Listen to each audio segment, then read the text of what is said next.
Let's get that done. Thank you very much, Sticks, for your assistance there. I don't know what was going wrong with my computer, but hopefully we have this fixed. All right, thank you very much. Okay, hello everybody, and welcome to this evening's live, where we are going to discuss a difficult topic. So let's have a look. This evening's live. Excellent. Okay, we have audio. This is good. Now, will we have anybody back now? This is the question, because we've done 4 different attempts at this. That's the next thing. Will we have anybody back?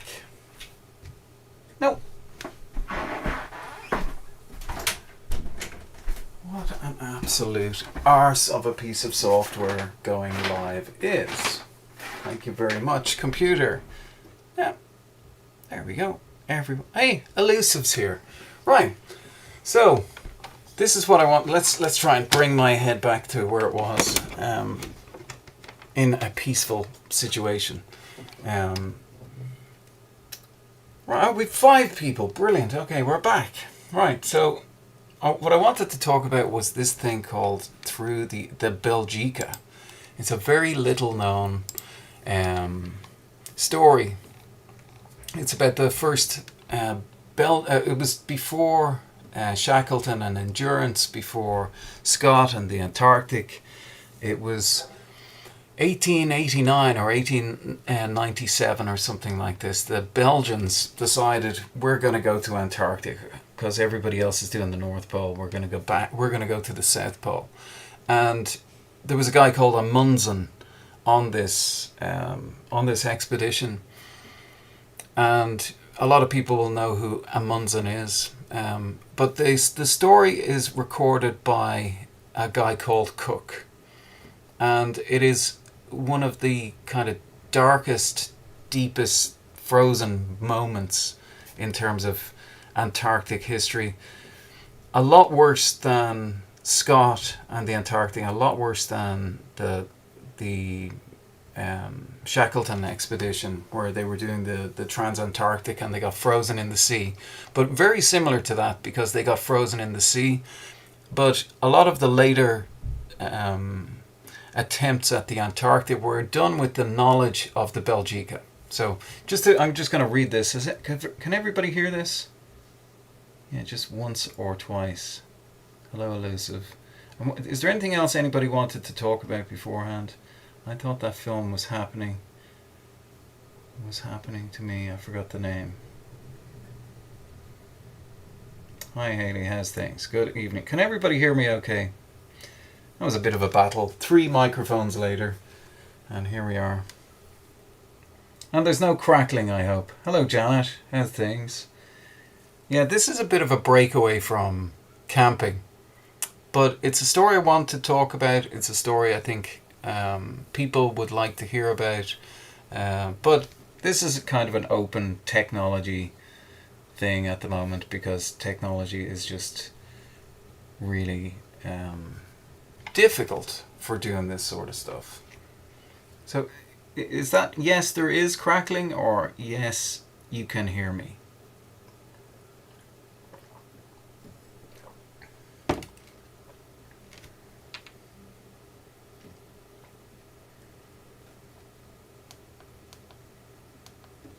Right, thanks everybody for coming along. All good.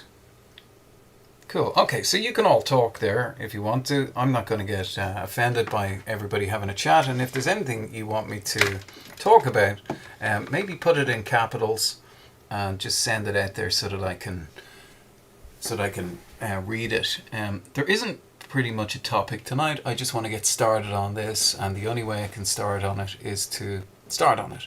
So I want to read the book called Through the First Antarctic Night over the next couple of months. But anyway, just to read a bit about this, the Belgica expedition was poorly equipped and did not have enough winter clothing for every man on board. There was a shortage of food, and what there was lacked in variety, penguins and seals were hunted and their meat stored before the onset of winter left the region devoid of wildlife. Warm clothing was improvised from the materials available. On the 21st of March 1898, Cook wrote, "We are imprisoned in an endless sea of ice. We have told all the tales, real and imaginative, to which we are equal. Time weighs heavily upon us as the darkness slowly advances." Now, Cook saved all of them. He was the onboard medical person. He single-handedly saved them all from sure death. Now, people did die on this. Anyway, we'll keep on going. Gerlache disliked the penguin and seal meat that had been stored and initially tried to ban its consumption. Gerlach was the captain of the ship, and later he discovered that he couldn't walk and stuff like this, and that's when Cook came up with a thing called the baking treatment, and it's this baking treatment I want to get to at some stage today. Okay, no cracking. Maybe Mike is a bit loud. Can hear the computer running, but that's it, brother. Okay, let's try and fix that. Appreciate that. Microphone setup. Yeah. Okay. Control panel, and sound, and manage audio devices, and then where is this? Recording devices, microphone, properties, listen, levels. Okay, so we just pulled that back a bit, and we are now at 58%. If anybody wants to give me, thank you very much, Sticks, for your help on that. So I'll give it a bit more here. Cook and Amundsen took command as Gerlach and LeConte were unable to fulfill their roles due to scurvy. The true cause of scurvy as a deficiency of vitamin C was not discovered until 1920, but Cook was convinced that raw meat was a possible cure for scurvy due to his experiences with Robert Peary in the Arctic. He retrieved the frozen penguins and seal meat and insisted that each man eat some each day. Even Gerlache began to eat the meat, and slowly the men recovered their health. It is now known that raw meat and organs contain a small amount of vitamin C. Several months of hardship followed, even as spring and summer arrived, and this is the crux of the thing. When spring and summer arrived, they knew their position, they knew how dark it was going to get. They were in 70 days of pitch darkness, and it's Cook's documenting this, their survival through locked in the ice in this ship. That is a fascinating story. Even the nails that their beds were made out of would, when they would breathe out the air that they breathed, their breath would freeze on the nails. So a lot of their beds were literally like lumps of ice that they had to sleep on. So this is just a little intro into this story. I want to show you some of the pictures as well. Just bear with me 1 second and I find these, because I've had to restart the computer about 4 times. So 2024 March, and through the first Antarctic night, and then okay, open. Okay, so this is I think this is is this the after picture? This is the after picture of these guys, and the next picture will be the before. So this is the sailors at the end of the long night, and this is the sailors at the beginning. Oh yeah, sorry, this is the before and after. That's Frederick Cook. This is Amundsen. You can see the before picture, the after picture, and this guy who you wouldn't even recognize, that was Emile Roccavista. He looks like a different man. We were all reasonably good looking when we embarked, but we were otherwise when we returned. The long night effected a radical transformation in our I don't know what that word is, physiognomies or something like that. I've seen this on TV. Let me just go back through some of these. Hey Janet. Hey Sticks. Hey Haley. Hello Elusive. Sure I've seen you before. Yeah, okay, once or twice. I thought that the film was happening. There was a film, it was about the Shackleton expedition, I think. I haven't seen anything on the Belgica. Yes, hi everybody. Hi Janet. Janet, all good. Can hear you. Hi and all. Elusive Dartmoor, you're perfect. Hi Sticks Outdoors, all good. No crackling. Maybe mic is a bit loud. Can hear the computer. Perfect. Wow. I've seen this on TV. Tough guys had no choice. They had to survive, and without clothing, like us now for sure. They don't build them like that anymore. Amazing history. Thank you for reading. Okay, well, I'm just going to give the pictures. The way this story needs to be delivered, you need to know what it's about. And I've read a lot of this story by kind of jumping through it to see what it is. A lot of these stories they tell you about all the preparation, everything they did, all the 77 tons of stores that they had, what ports they went through. A lot of this is in these stories, and it's a little bit boring. But when you get down to the actual situation that they were in, it becomes very interesting indeed. I mean, we get to find out there's tiny bits of information in this stuff that gets lost over time, and that's why I like finding as many photographs as possible, finding all the documentation, and then I feel confident to tell the story. And I kind of felt confident back in March to tell the story. But anyway, let's go through this. 8 excessive phases of an exhibit of Aurora Australis. Not sure what that is. It's to do with the Southern Lights, I'm sure. Midnight at midsummer over the Antarctic mainland. Cook had met with the Inuits in the Arctic. He had learned an awful lot from these guys, and one of the things that saved them all was Cook's experience with the Arctic. The Arctic being the North Pole, the Antarctic being the South Pole. So even back in 1889, they were having their 4:20 p.m. stuff going on. Okay, some more of the pictures that I found from this expedition. M. van Rysselberg at the condenser, which was converted into a snow melter. This apparatus, by the combined ingenious of Rysselberg and von Mierlo, was taken out of the engine room, placed on the deck, and so altered that it burned seal blubber. From this, the Belgica was supplied with water. Ingenuity. Thank you. Bird's eye view of the pack ice. One of the things that I took out of this was they were so incredibly bored that Cook was sure that the snow seemed to glow, or that it glowed in the dark. And one of the things he did out of complete boredom was he threw a load of sheets over the ice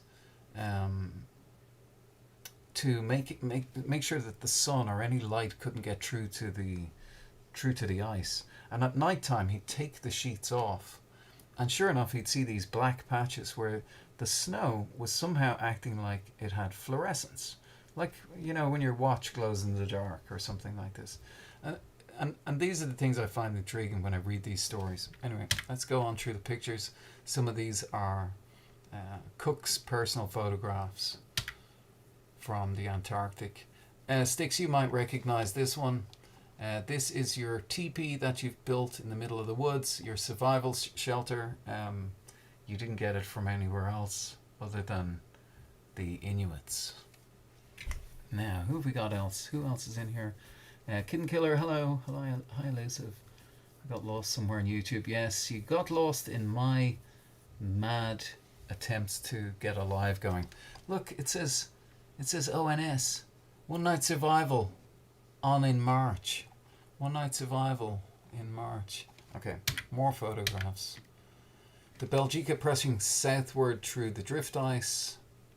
Iceberg at Cape Tuxen. Just for anybody who's joined us, we are discussing a thing called the Belgica, through the first Antarctic night. Story written by a guy called Cook. LeConte, very interesting figure in this book. Okay.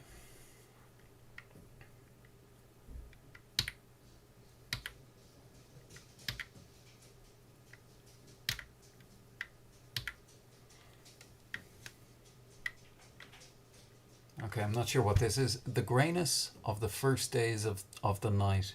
So when they got stuck in the ice, it was daylight, probably daylight 24 hours a day. And then as they got stuck in the ice, the days got shorter and shorter, to the point where they had 70 days of complete darkness. There wasn't one hint of daylight on the horizon. They knew, the captain was so good at navigation that they knew the hour, the minute, the day that they would see any sort of daylight. And through the book you can see this expectation. Everyone went out on board of the ship that they expected to see any sort of daylight, and simple things just became something that excited them. Even just the tiniest hint of sun, or to see the sun come up over the horizon for the first time. And I'd like to get to that part in the book over this series. I intend doing like an hour per. Anytime I do this, I want to do it for an hour. Anyway, the greyness of the first days of the night has given way to a soul-despairing darkness, broken only at noon by a feeble yellow haze on the northern sky. I can think of nothing more disheartening, more destructive to human energy than this dense, unbroken blackness of the long polar night. In the Arctic, it has some redeeming features. There are white invaders. There, the white invader has the Eskimo to assist, teach, and amuse him. The weather there is clear and cold. And in the regions about Greenland, where I've been engaged, there are flavour and fish oil smoothness. If we had sufficient ham, it would afford immense gastric delight. There is much indigestion now, fermentation, gastric inertia, intestinal and gastric pain, imperfect heptic action, and a general suppression of all the digestive secretions. The heart is unsteady, easily disturbed, and mitral murmurs, which I have not heard before, are audible. Temperatures, almost without exception, are subnormal. The breathing is often difficult. The blood retreats from the skin, but the larger veins are abnormally full. Piles, hemorrhoids, headaches, neuralgia, rheumatism are the systemic complaints. But while all have our little disorders, no one is really disabled. Okay, so that's all the photographs. I'm going to just switch back to the book itself, Through the First Antarctic Night. I'm not sure where to start on this.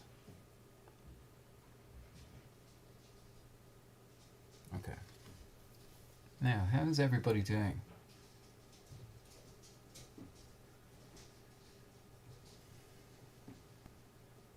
Is there any before I start this? Is there any topic anybody wants to discuss?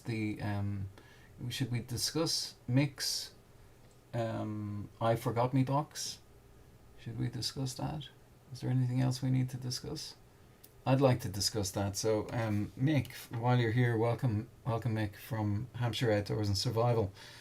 Mick inspired me to reorganize, disorganize, reorganize all my boxes and bags over the last couple of months, and the offset of that was I created a box for inside my car that has all the things that I forget when I go camping or when I go away. It has I'm just going to read out what we've got here.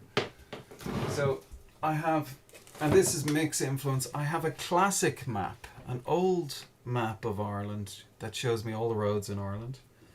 I have a bottle of water. I have some incense sticks that ward off insects. So it's an incense citrus stick that burns. I've got a pot noodle. I have a blanket, and I have a black sack, a toothbrush, some sun cream, a Ziploc bag, and I have 2 emergency airplane blankets. And then I also have some GoPro mounts. I'm always forgetting GoPro mounts, or the GoPro screws. And I have some tissue, a Swiss Army knife. I have kind of a medical bag then, which has a whistle inside it. Anyway, Sticks wanted me to talk about that. It's my forgot me box, and that goes in my car. And Mick, it really has. Even I got bitten by a spider last Wednesday when I was out, and just having the little medical box, which had a alcohol swab in it and a lemon swab, just stopped the spider bite for long enough. So that's the I forgot me box for Mick. Thanks very much, Mick, and thanks Sticks for reminding me about that one. Is there anything anyone else wants to do? Where is everyone today? Where is everyone that's here this evening? Where is everyone from? Haley, you're in San Diego, and you are 35 years in the States today. I know this because you're my sister. Yeah.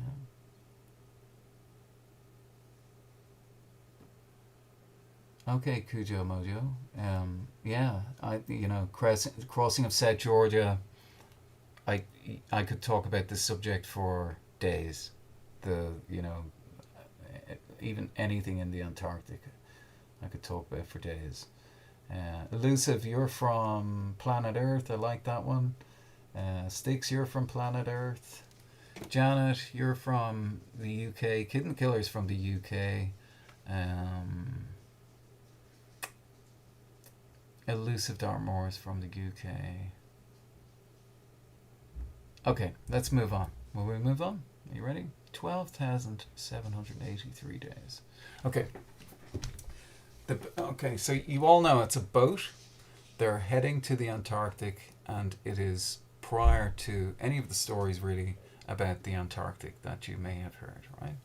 The Belgica glides along easily and restfully, as though she expected the needed period of rest, while the petrels and gulls hover over us, as if to pilot us to a safe retreat. At 6 o'clock we are within a few miles of a chain of low islands. They are small masses, mostly about a quarter of a mile in their greatest diameter. Some are completely buried by a cap of ice 60 feet thick, but others are bare.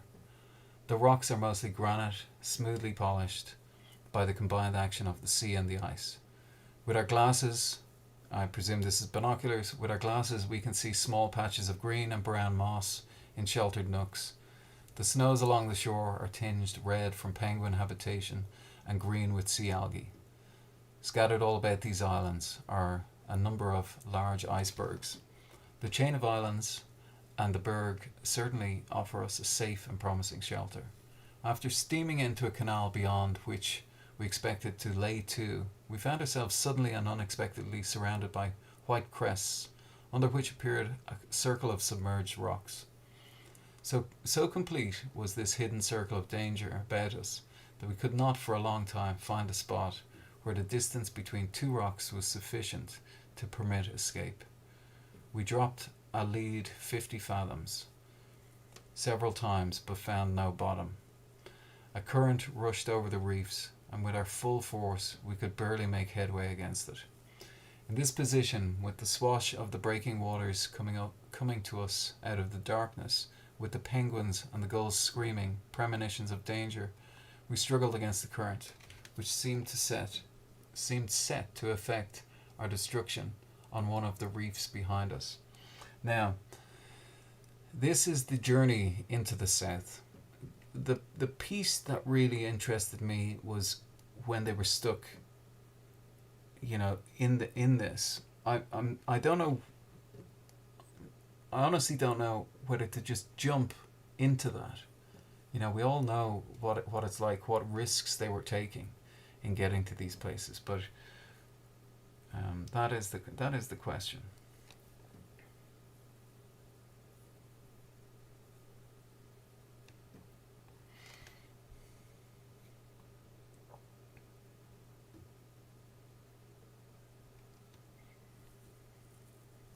Early in the morning of the 15th, we withdrew from our nightmare of terrors and took to more stormy and less dangerous waters westward. Um,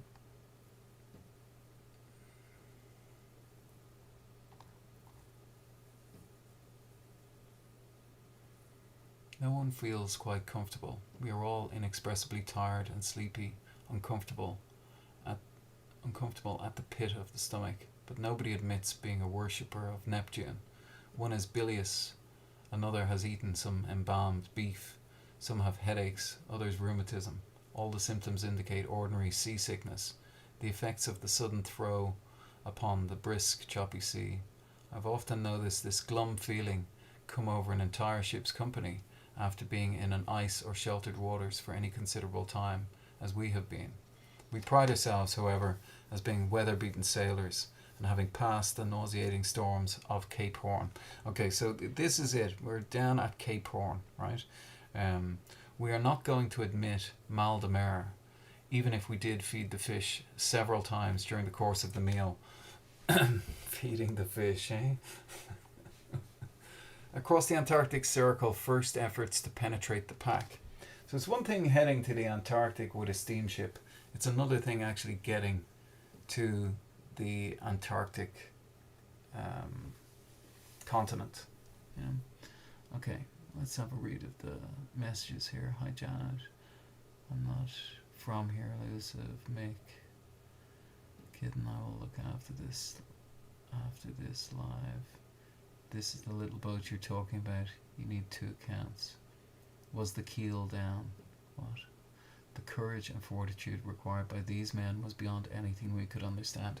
Yes, their courage sacks were full. On the evening, okay, this is kind of where I wanted to be. Past the Cape, heading into the Antarctic Circle, and penetrating the pack. On the evening of the 15th, we had sunk the land and the drift ice under the northeastern horizon. We had sunk the land and the drift ice under the northeastern horizon. There remains in that direction an ice blink, a bright cream-coloured zone on the sky, which indicates that ice and land is not far off. I'd like to know the date on this. Anyway, we'll get into the dates.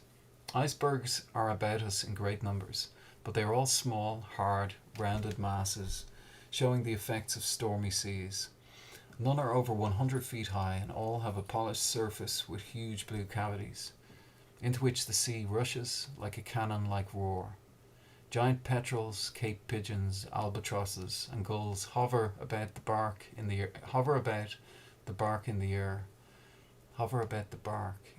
And I think the bark is the ship. I think that's when they refer to the bark, it's to do with the wood, the ship. But in the water we see no life. The night promises to be clear, with a continued fair wind sending us along at the rate of 6 knots without steam. We are all on deck, watching the good old ship plough her way merrily through the virgin Antarctic seas, feeling proud of her sterling qualities. Does anybody want to know where the Cape is? Do you know where it is? Like the south of America. And of her sailing capacity. When the captain suddenly springs into an ecstasy, he acts like a boy with a new toy. We look about for the reason for all the commotion, and he points to the heavens. There, through a break in the low stratus clouds, gleams a star. It is a lonely speck in a narrow strip of blue, but it is the first star which we have seen while along the edge of the South Polar lands. If our dead reckoning is correct, we shall cross the Antarctic Circle tonight. But we have had no opportunity for several days to fix our position. The intermittent fogs and heavy clouds which hang over us constantly have deprived us of the necessary glimpses of the sun, the moon, and the stars, with which to make the nautical calculations. At present our positions, by account, are only guesses at an actual location because of our absolute ignorance of the currents. During the day and the preceding night we passed great numbers of icebergs, but they were all of the sea-washed and storm-rasp type, irregular in shape, few over 100 feet high, and all of a dull grey-blue colour. The bergs here seemed to be fragments of larger tabular masses. Early in the evening, a yellow cloud-like figure rose out of the southeast. This, on closer approach, proved to be a continuation of the mainland. There were tall, angular peaks which stood out boldly against the ice blink thrown upon the vapour which hangs over the land. Between these black peaks were blue valleys filled with glaciers, pouring their frozen streams down the slopes and out into the sea. At 8 o'clock on the morning of the 16th, we came on deck to gain the first view of the new panorama which the lifting fogs had unveiled. The land here, behind a very bold black headland marking the bluff point of a projecting cape, trends suddenly eastward and sinks under the horizon. The northwestern side of this cape is remarkable for its great tongue of ice spreading out smoothly from a snow-covered ridge far interior and breaking off in an uninterrupted wall of ice at the seashore. The southern shore has also a great ice wall, but this wall is interrupted by several black rocky cliffs which separate the land ice into numerous glacial streams. Beyond the black headland there are two sharp peaks, about 4,000 feet high, and to each side of these are a few dome-like mountains of lesser height. About 10 miles beyond this ridge there is a chain of white peaks with a general height of perhaps 6,000 feet, running parallel to the eastward trend of the coast. Far to the south, still 50 or 60 miles off, we saw a great mass of high land, which later proved to be a group of islands. Okay, so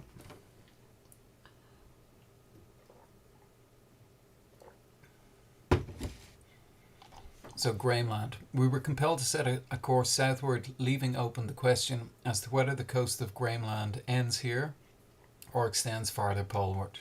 Leaving this land behind us, we steamed southward during the day, pressing as closely to the land in that direction as the pack ice. So I'm gonna there's kind of enough of this. He talks about Alexander, the first land by the Russian explorer Bellinghausen, 76 years previous. He saw it only from a great distance, and it has not been seen by human eyes before or since. Now the Belgica is heading for it, but there is so much heavy pack ice, which appears to embrace the shores, that we do not entertain any hopes of effecting a landing. At noon our latitude was 67 degrees 58 minutes south, the longitude 69 degrees 53 minutes west of Greenwich. We hauled a little westward of the outer drift of the pack, and Alexanderland rose up over our port bow, still 40 or 50 miles away. Now, I like to do something like this, which is Google Earth, and to give us a picture of where these guys are. I don't know if everybody can see this, but we'll go with the Antarctic. So, the Antarctic, Alexanderland.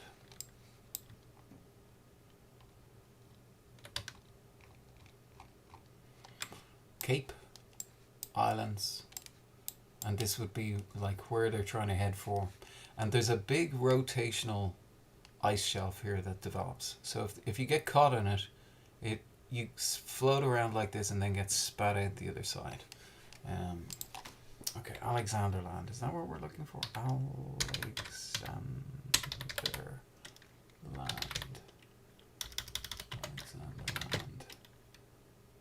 Alexander Island, Antarctica. Right. Alexanderland. So, we're not sure what side of this they're on. Okay. Alright, everybody got that? Okay, let's have a look here. Let's read. Killer, very different. Did they have a map, or were they the first there? No, I think I answered that. There was the Russians were there 75 years. The understanding of nutrition and the equipment they had. Stores often rotted in cans. That's if you survived the lead poisoning. Certainly accounts of that with up in the Arctic. And you know, as you can read there, the captain of this ship, it was causing such uproar to have to eat penguin meat. They were being forced to eat penguin meat, and he stopped them eating penguin meat. And eventually, he went back in to cook, and he said, "Look, he couldn't even walk." He went in to cook, and he said, "You're gonna have to tell you tell me what I need to do." And he said, "You have to eat the penguin meat, or you're gonna die, and you're gonna have to strip off your clothes. You're gonna have to sit on front of the fire until you completely dry out every day." And this is what he came up with, this baking treatment. Um, but Cook he knew something about the fact that there was vital minerals within the penguin meat. All right, let's go back to the story. How long are we going here? I don't want to go too much into people's time. They recovered a bottle of Shackleton whiskey under his hut. It was sent to the original distillery and they reverse engineered it. It's readily available now. I hope they send it to me. In fact, even today, vast stretches are not fully charted. Can you type in the coordinates you just gave? I could. Will it bring me to 67 degrees north and 50... 67 degrees south.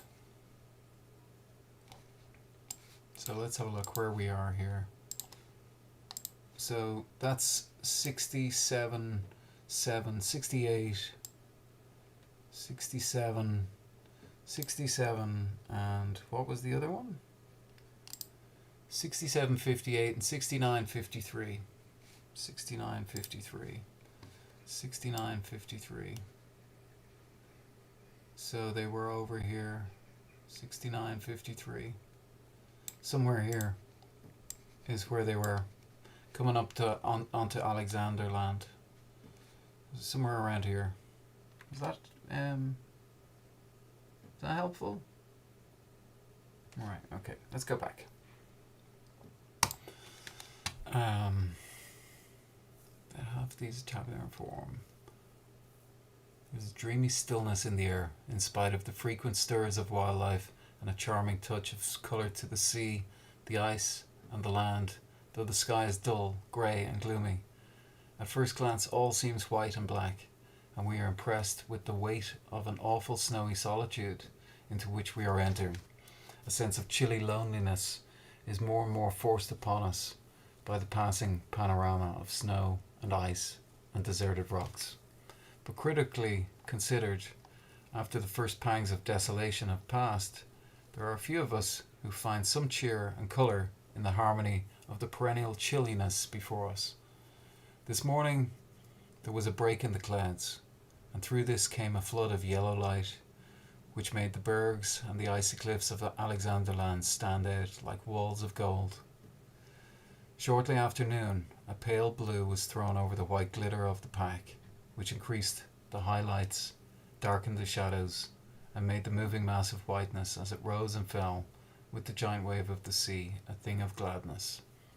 At 4 o'clock in the afternoon, we had made a rough outline of the new land before us. It proved to be a group of islands, Alexander Islands, about 25 miles long and from 10 to 15 miles wide. There is one large central island, about 18 miles long, with a high ridge of mountains running approximately from east to west. In this ridge, there are 3 peaks not less than 4,500 feet in altitude. These are quite pyramidal in form and are covered in snow to their summits, with only an occasional bare perpendicular rock. This ridge of mountains tapers gradually towards the west and terminates abruptly in the east. Running parallel to this central ridge, about 4 miles southward, There is a lesser chain of mountains about 2,000 feet high whose sides sink almost perpendicularly into the sea. There is also a small ridge to the southward. The two valleys between these ridges of mountains are filled with great sheets of glacial ice. We had a splendid view of these glaciers as we passed about 20 miles off the western end of the island. The northern valley was rough, much crevassed, and generally irregular, extending its tongue. Okay, so we lost sight of Alexander Islands about 10 o'clock last night when it became too dark. So here's the dates. Here's the start of the dates, February 17th, right? So this is their summer. The summer in Antarctica is reverse of the summer in the Arctic, in the northern hemisphere. So the closer you get to northern hemisphere summertime, the colder it's going to get for them. So this is our first kind of date here that we can recognize. At 6 a.m., February 17th, the fires were covered and the sails braced to a fair wind, sending us along southwesterly at the rate of about 4 knots. There was some rain and snow during the night, which lined the decks, covered the ropes, and sheeted the sails with ice. So thoroughly were the sails encased that we were unable to set the patent topsails. We hammered and pounded the sails, and then we pulled and lugged at the ropes. Excuse me. But our efforts were in vain. The steam winch was brought to our aid, but it too failed to bring down the icy sails. At 8 o'clock, when it came on deck, there was no land or ice in sight. We saw no more land for 13 months.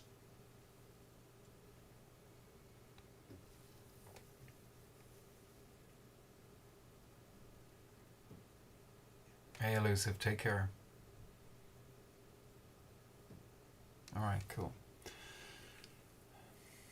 An hour later, this is into it now. I'm going to give this 15 more minutes, unless there's some pleading to keep on going. But I'm going to give it 15 more minutes, and that is the introduction into this story for everybody. And I will come back to this again and again. I don't want to skip too much because I think we need to.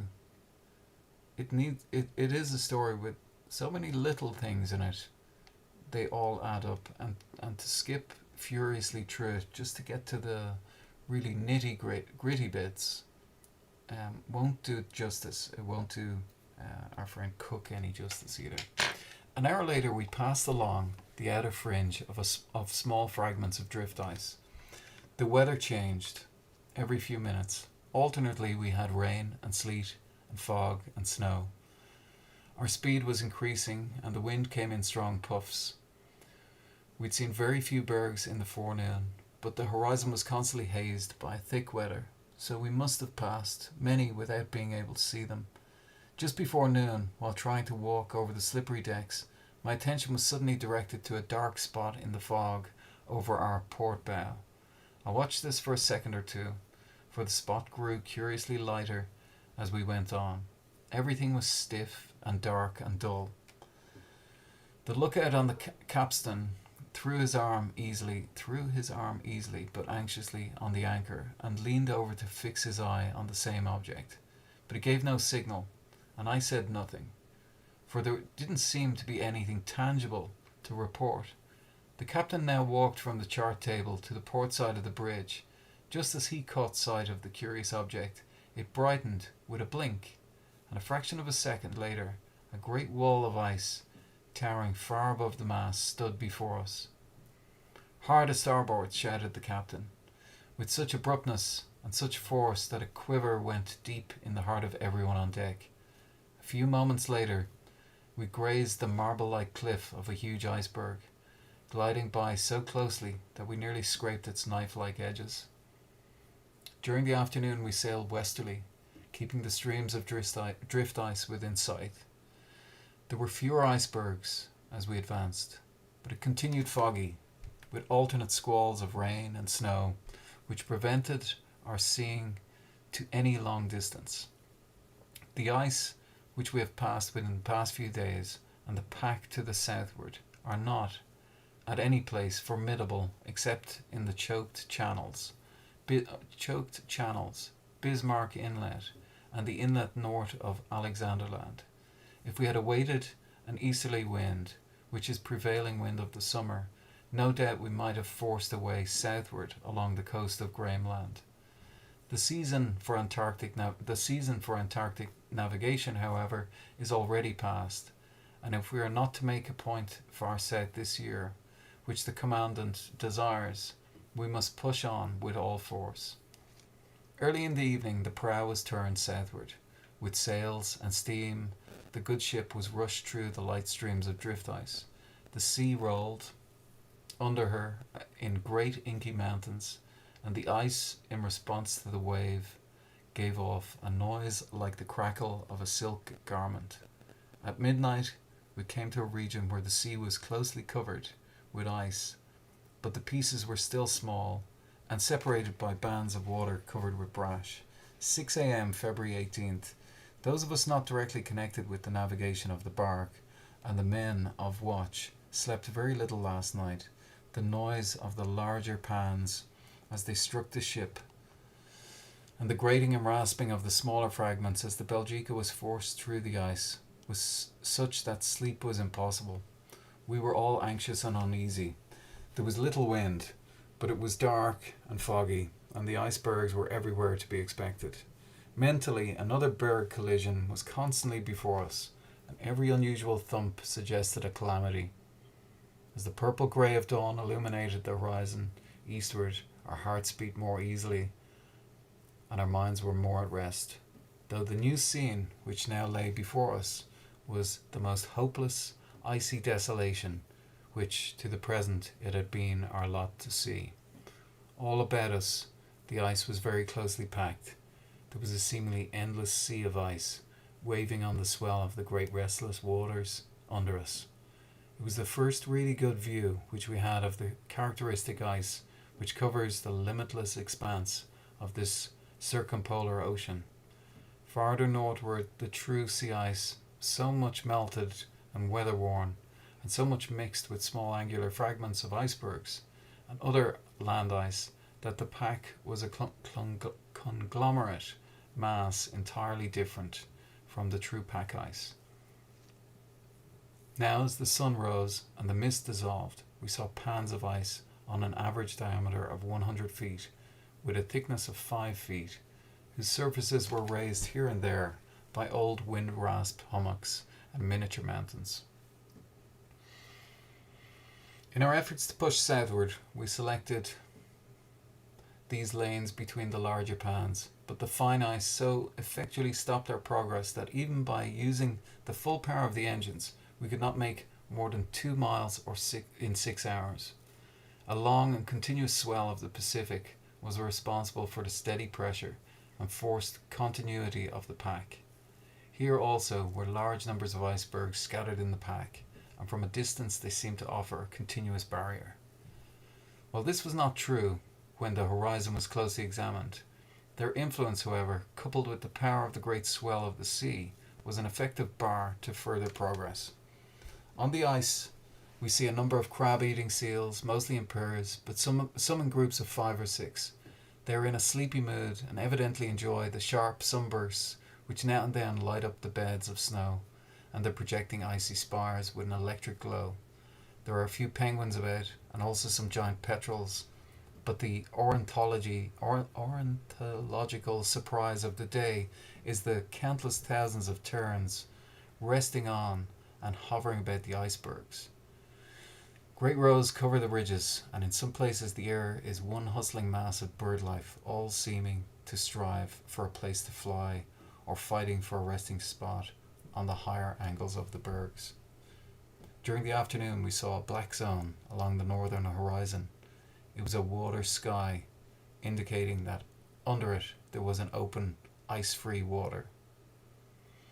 To the south, to the east, to the west, however, there was everywhere the dazzling whiteness of the ice blink on the heavens. Offering no hope of advance, we now tried to retrace our path, but we were held with such a firm embrace that we could not gain sufficient room to turn. At 6 o'clock the pressure slackened a little, and at that time we saw a black line of open water about 2 miles westward. We headed for this, and for 7 long hours we struggled with full force to press between the firmly packed floes. After midnight we were again in free waters and set a course westerly along the edge of the pack ice. February 19th, noon, latitude 6906, longitude 782730. So 6906, 7827. 6906, 7827. So 6906, what was it?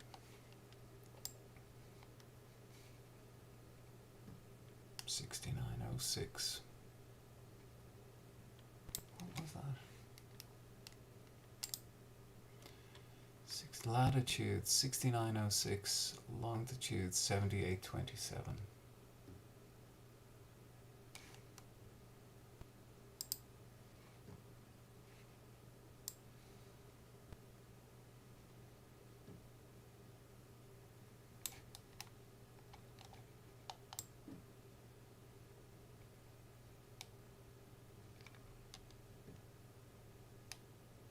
Was it 6906? 6906.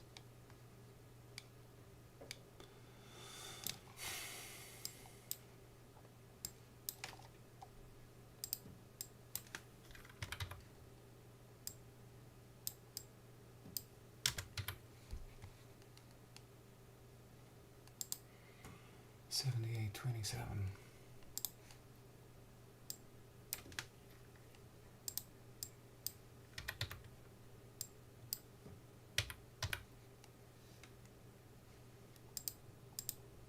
Okay, so that's where they were. Yeah, I'm worried about speaking too fast, because one of the things, if we look at the Antarctic,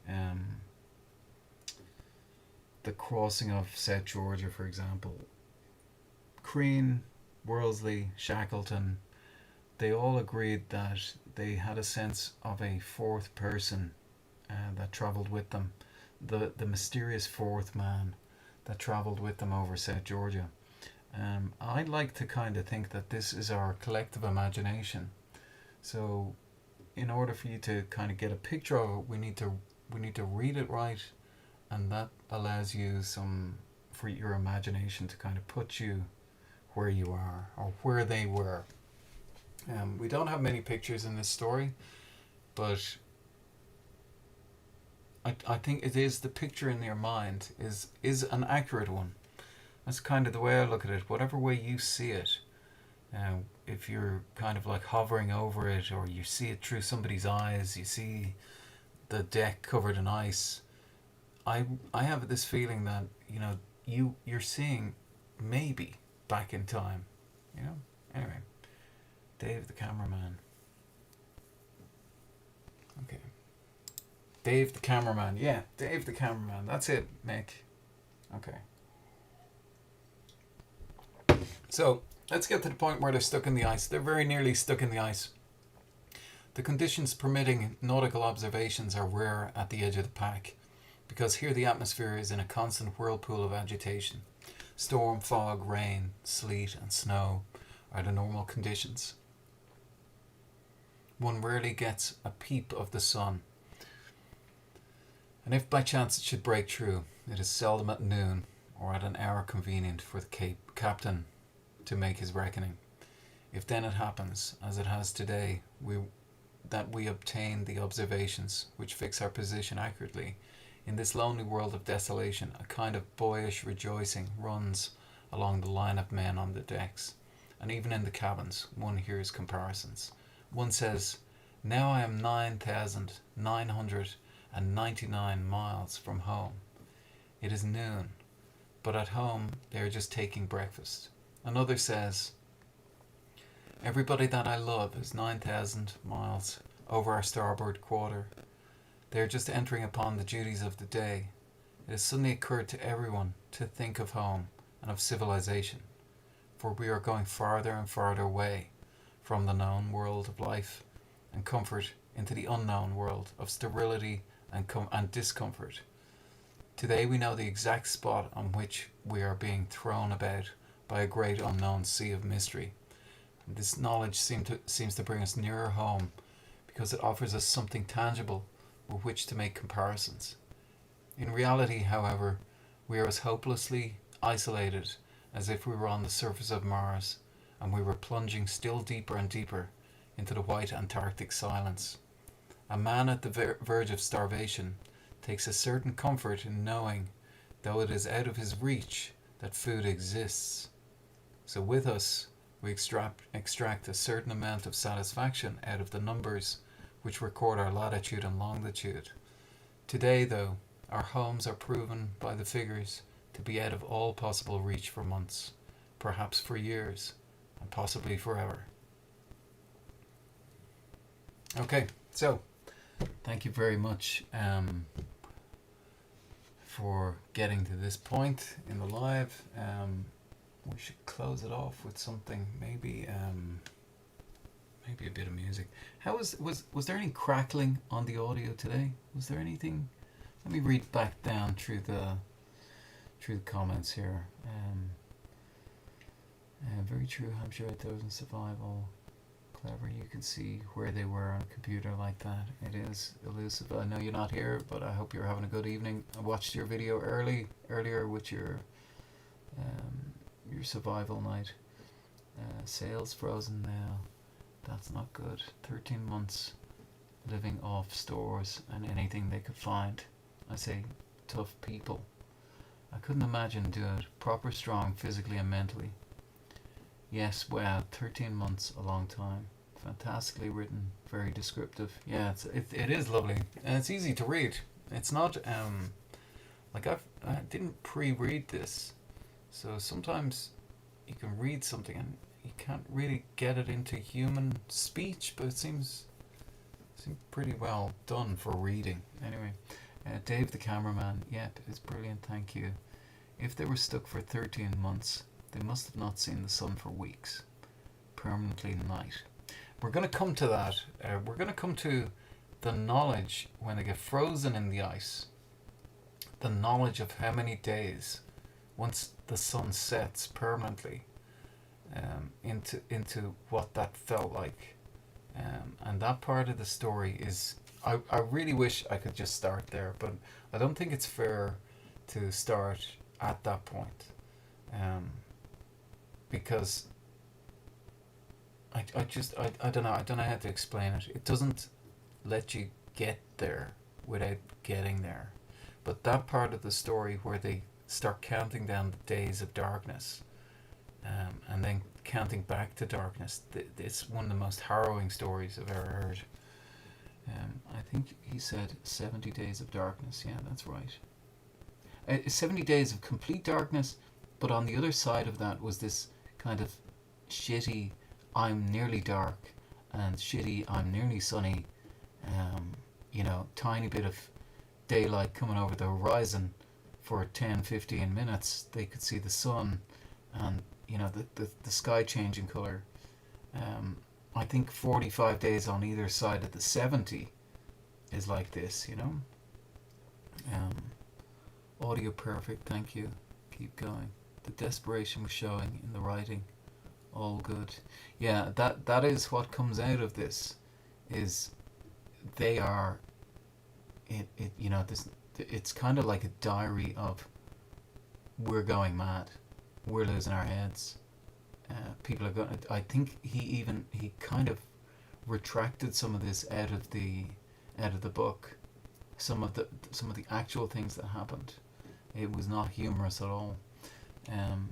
Maybe next time you can do a map with all the GPS coordinates from the voyage. I think I'll just keep on doing this. If we come across a coordinate, we'll just pop it in. They didn't have to abandon the ship. They stayed on board the ship. The ship became a frozen... They piled up ice and snow around the ship. They didn't have a situation where the ship broke apart. This ship was pretty much designed to do this. They were ploughing south knowing that this could happen. They didn't go into this situation thinking, oh, we're just dabbling in the south. They kind of guessed that this could happen. they just hadn't really recorded it. Certainly nobody'd come out of it alive. Maybe some whaling people had come out of it alive, and that was it.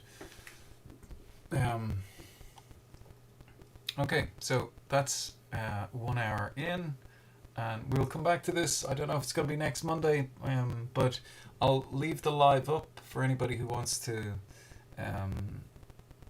listen to this again. I'll leave these lives up, and we can kind of just connect back in again.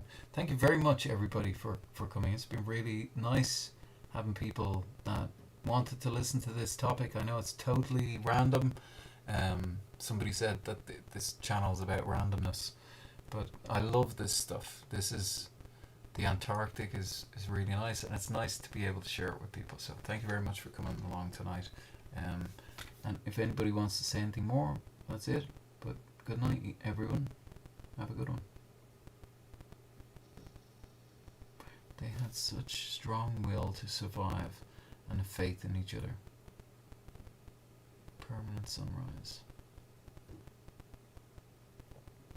Thank you very much, Sticks, for your help with the audio. Appreciate it. Alright, good night, guys. Thanks. Take care.